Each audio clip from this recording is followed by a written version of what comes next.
Live షోకి తిరిగి స్వాగతం. ఇక రాజధాని విరాళాలపైన రఘుపతి గారు మీరేంటి స్పందన?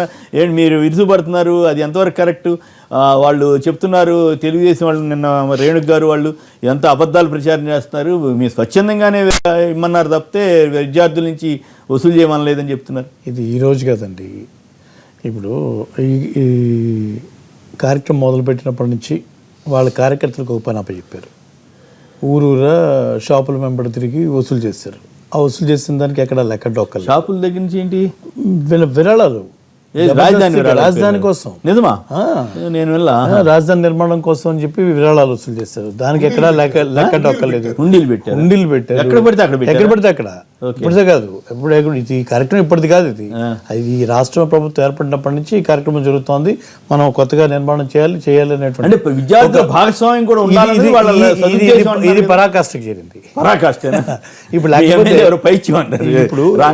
ఇప్పుడు ఏమవుతుందంటే, మొన్న ఎవరో మనం ఇదే స్టూడియోలో కాలర్ డాలస్ నుంచి అడిగారు. పల్లె రఘునాథ్ రెడ్డి గారు వాళ్ళు వచ్చి మా దగ్గర మరి ఇటుకలు $1 మరి పట్టుకొని వెళ్ళారు. ఇది మన క్యాపిటల్, మనది, మనం చాలా జాగ్రత్తగా కట్టుకోవాలి, మనదని ఒక ఫీలింగ్ తీసుకొచ్చారు.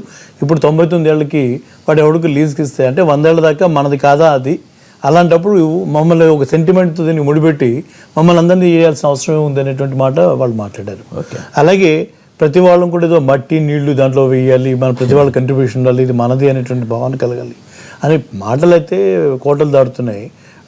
అక్కడ వ్యవహారం చూస్తూ ఉంటే మరి ఈరోజు తీసుకుని వెళ్ళి ప్రైవేట్ వ్యక్తుల చేతుల్లో కొంతమందికి దారదత్తం చేసేటువంటి క్రమంలో వాళ్ళు చేస్తున్నటువంటి కార్యక్రమంలో ఈరోజు చిన్నపిల్లల దగ్గర నుంచి ₹10, డ్వాక్రా మహిళల దగ్గర నుంచి ₹100, లేకపోతే ఇంకోటి దగ్గర నుంచి ఈ రకమైనటువంటి ఎక్కడ హద్దుపద్దు లేక ఇష్టానుసారంగా ఈ వేల రూపాయన జరుగుతున్నటువంటి దాన్ని తీవ్రంగా మేము ఖండిస్తా ఉన్నాం. ఈరోజు 10 సంవత్సరాలు వాళ్ళ దగ్గర ఉన్నప్పటికీ ఒక చంద్రబాబు నాయుడు గారు స్వయంగా సెక్రటేరియట్లో ఆయన 2 ఫ్లోర్స్ని రెనోవేట్ చేస్తూ ఆ సందర్భంలో ఎందుకు ఇంత ఖర్చు జరుగుతుందంటే మనం ఇంకా 10 ఏళ్ళు ఉమ్మడి రాష్ట్రంగా ఉండాల్సినటువంటి అవసరం ఉందన్నటువంటి మాట ఆయన ఆ రోజు మాట్లాడుతూ, ఇప్పుడు తెల్లారి మనం వెళ్ళిపోయి అక్కడ కట్టాలని చెప్పి జూన్లోనే వెళ్ళిపోతాం అంటారు. తాత్కాలికంగా 200-300 కోట్లు పెట్టి కట్టేస్తారంటారు. ఇవన్నీ కూడా అక్రమాలకి తావిస్తూ షార్ట్ కట్ మెథడ్స్ చేస్తూ ఈ కార్యక్రమాన్ని స్పీడ్ చేయడం వల్ల వస్తున్నటువంటి సిఆర్డి యాక్ట్లోనే ప్రైవేట్ వాళ్ళకు దారాదత్తం చేస్తామని చెప్పేసి పెట్టున్నారు. ఆ బిల్డింగ్స్ కానీ కట్టేటి అంతా కూడా లీజ్ అవుట్ చేయబడుతున్నాయి. రెండోదేమో మాకు గవర్నమెంట్ ఆఫ్ ఇండియా ఇచ్చినటువంటి నిధులను మనం స్పెండ్ చేయలేనటువంటి పరిస్థితులు మొదలుపెట్టినట్లేదు కదా ఉన్నాం. డిజైన్కే 18 నెలలు అన్నారు. ఇంకా ఎక్కడ టెంపరీగా పెట్టాలి, ఎక్కడ పర్మనెంట్గా పెట్టాలి అనేది కూడా ఇంకా డిసైడ్ చేయలేదు. ఇప్పుడు 3 చోట్ల జరుగున్నది. ఇది కన్సీవ్డ్ థ్రైస్ డెలివర్డ్ నథింగ్ అనేదో మాకు ఉండేది. అప్పుడు 3 చోట్ల కూడా ఏమి జరగల. సరే, మీరు పర్మనెంట్ స్ట్రక్చర్కు చందాలు అడగాలి, పిల్లల యొక్క కాంట్రిబ్యూషన్ కావాలంటున్నారు.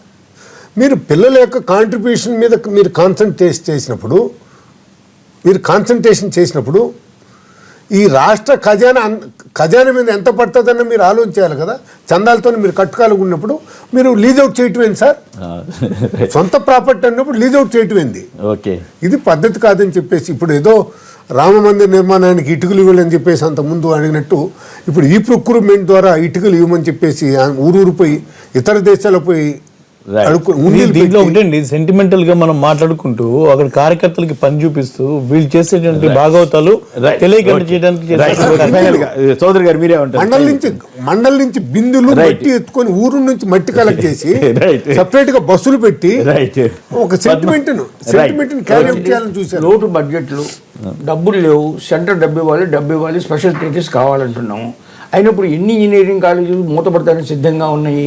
ఒక్కొక్క దానికి 2 లక్షల మినిమం స్క్వేర్ ఫీట్ బిల్డింగ్ ఉన్నాయి, 10 ఎకరాల స్థలం ఉన్నాయి. గుంటూరు చుట్టుపక్కల 7-8 కాలేజీలు తీసుకున్నట్టయితే, బ్రాడ్బ్యాండ్ కలిపినట్టయితే ఈ గవర్నమెంట్ చేయొచ్చు కదా.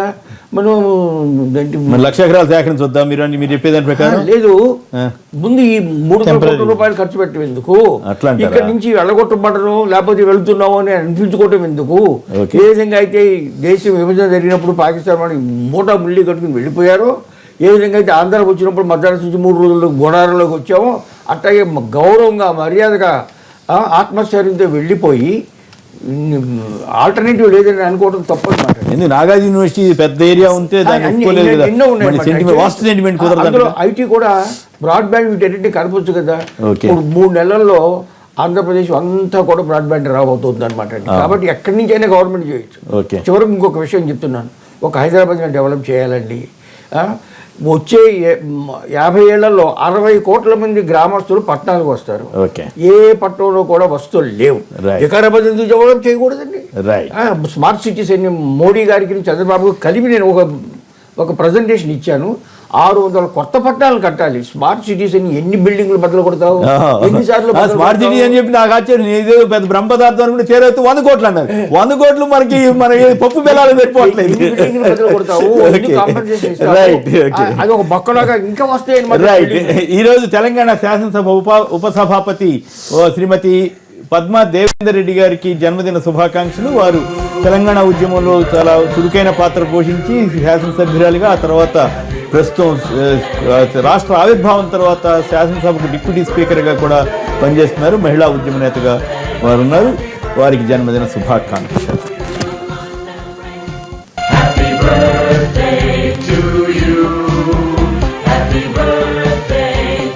రైట్.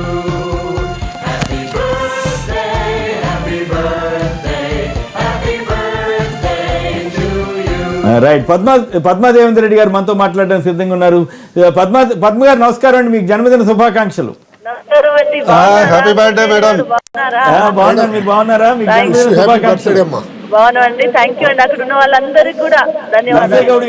మేము ప్రత్యేకంగా మీకు ఫోన్ చేద్దాం అనుకున్నాం, మన కొమ్మినేని గారు ఆ వెసులుబాటు టీవీ ద్వారా కల్పించారు.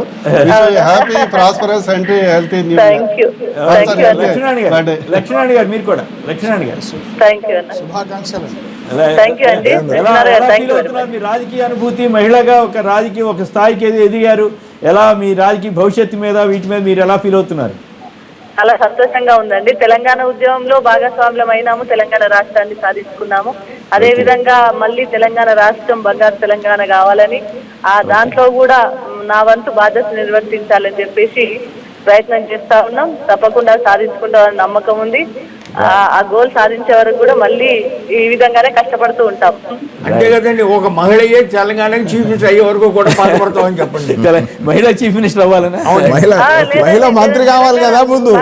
బంగారు తెలంగాణ రాష్ట్రం కావాలని, ఆ రాష్ట్రంలో కూడా మేము ఒక చిన్న పాత్ర పోషించాలనా బంగారు తెలంగాణలో. అందరూ ఎంతకంటే ఎక్కువ ఆశలు లేవండి. రైట్. మరొకసారి మహిళా రంగానే మరి ఇంకొకరి పేరు కూడా గుర్తుకొచ్చే అవకాశం ఉంటుంది. రైట్. ఓకే. రైట్. జన్మదిన శుభాకాంక్షలు మరొకసారి మీకు. ఈ కార్యక్రమంలో పాల్గొన్న రేపునేని హనుమాన్ చౌదరి గారు, అలాగే రఘుపతి గారు, చెంగల్ రాయుడు గారు, మన నర్సయ్య గౌడ్ గారు, లక్ష్మీనారాయణ గారు, సుఖేందర్ రెడ్డి గారు, అందరికి కూడా ధన్యవాదాలు. ఇది నేటి వార్తా విశ్లేషణ కార్యక్రమం. నమస్కారం.